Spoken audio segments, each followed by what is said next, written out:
Bonjour ou bonsoir à toutes et tous. Voici une leçon tant attendue sur les pipites. Et ce sera une leçon très courte. Parce qu'il y a beaucoup de travail en amont. En effet, depuis quelques jours, je vous montre des pages comparatives entre le pipite des arbres et le pipite farlouse, entre le pipite maritime et le pipite spioncelle. Et aujourd'hui, je publie pour la première fois en panneau didactique, qui vous présente les oiseaux que j'ai appelés terres et terrestres. Alors, dans mes bénévoles, il y en a qui n'ont pas compris la présentation, le petit jeu de mots. S'il s'agit d'oiseaux de couleur terre et qui sont terrestres, et donc ils sont très mimétiques par rapport à la terre sur laquelle ils sont. Il ne s'agit donc pas d'un panneau qui présenterait tous les insectivores terrestres ou percheurs. Non, il y a des granivores, des bruants, des opportunistes, même si dans ce cas ce n'est pas vraiment la meilleure catégorie, on va dire des intermédiaires, les alouettes, et alors il y a les insectivores qui de fait sont terrestres et percheurs, surtout terrestres, les pipites. Alors, est-ce que tout ça suffit? Eh bien, pas tout à fait. Tout d'abord, dans une leçon sur les oiseaux rares, je vous ai parlé du pipite de Richard. Je serais très heureux de vous faire aussi une page comparative sur le pipite de Richard avec le pipite rousseline auquel il ressemble. Mais je n'ai pas de photo de pipite de Richard. Si vous en avez, envoyez-la moi et je vous ferai le comparatif. Vous pouvez aussi m'envoyer en pipite rousseline. J'en ai, mais elles ne sont pas extraordinaires, donc si vous en avez d'autres, n'hésitez pas. À condition que j'ai le pipite de Richard, évidemment. La méthode formation ornitho ne consiste pas seulement à identifier les espèces les plus semblables. Au contraire. C'est le travail justement qui se fait avant. Il y a d'ailleurs une petite anecdote. Il y a eu sur un groupe récemment quelqu'un qui dit « Je n'arrive pas à distinguer le chevalier Sylvain du chevalier Cublanc, même avec le comparatif de Valérie. » Effectivement, parce que ce n'était pas en Tringa, c'était en Actitis, en chevalier Guignette. Ça ne sert à rien d'appliquer des critères entre deux espèces si vous n'êtes pas certain d'être dans ce cas-là. Ça, c'est très important. Et donc, le travail de la formation ornitho, principal, c'est justement tout le travail qu'il y a avant le comparatif qui n'est que finalement la cerise sur le gâteau. Et donc, concernant les pipites, pour utiliser ces comparatifs, il faut être certain que vous ayez bien en pipite des arbres ou en pipite farlouse, ou en pipite spioncelle ou en pipite maritime, et pas autre chose. Comment on fait? Ça, normalement, vous l'avez appris, mais je vais le résumer. 1. Il faut reconnaître un passereau.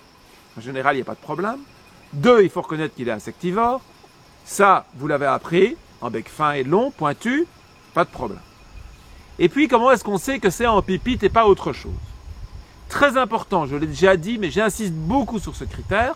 Hormis la cysticole des joncs qui, reconnaissons-le, ne ressemble pas du tout aux pipites, tous les passereaux européens ont une projection primaire, de courte à longue. Mais seuls les pipites et les bergeronnettes, qui sont des oiseaux de la même famille, n'ont pas de projection primaire. Donc, pour être certain d'avoir un pipite, vous avez un passereau insectivore. En passereau, ça suffit en fait. Parce que même dans les granivores, il n'y en a pas qui sont, comme les pipites, sans projection primaire. Vous voyez les 3 tertiaires de votre oiseau et rien qui dépasse, parce que ce qui dépasse des tertiaires, c'est ce qu'on appelle la projection primaire, eh bien, c'est en pipite ou une bergeronnette. Alors entre nous, les bergeronnettes, on ne les confond pas avec les pipites, sauf éventuellement une bergeronnette printanière toute jeune, qui n'a pas encore de jaune dans le plumage, où vous n'arrivez pas à voir qu'il y a du jaune, qui a encore une petite moustache, en petit trait malaire, comme en pipite. Elle n'est pas du tout striée, ou parfois elle a un collier de stries sur la poitrine. Alors parfois il y a des confusions et on propose souvent pipite rousseline. Je l'ai déjà vu souvent, cette confusion. Mais sinon, aucune difficulté pour reconnaître une bergeronnette contrastée, non striée, des pipites à tendance toute brune, toute grise, très peu contrastée, mais striée. Quand vous êtes certain d'avoir un pipite, il faut savoir si vous avez affaire à un petit pipite à pattes claires, un grand pipite ou un pipite à pattes foncées. Alors, ça c'est facile, mais je ne vous l'ai pas encore appris. C'est aujourd'hui que vous l'apprenez. Les grands pipites n'ont jamais les flancs striés. Donc le pipite de Richard peut avoir la poitrine striée, le pipite rousseline juvénile, premier hiver, plus ou moins, mais pas les flancs. Donc c'est facile. Vous avez un grand pipite, flanc uni, pipite rousseline, pipite de Richard. Il manque le comparatif. Je vous donne quand même le critère le plus évident. Le pipite rousseline a une ligne foncée sur les lores.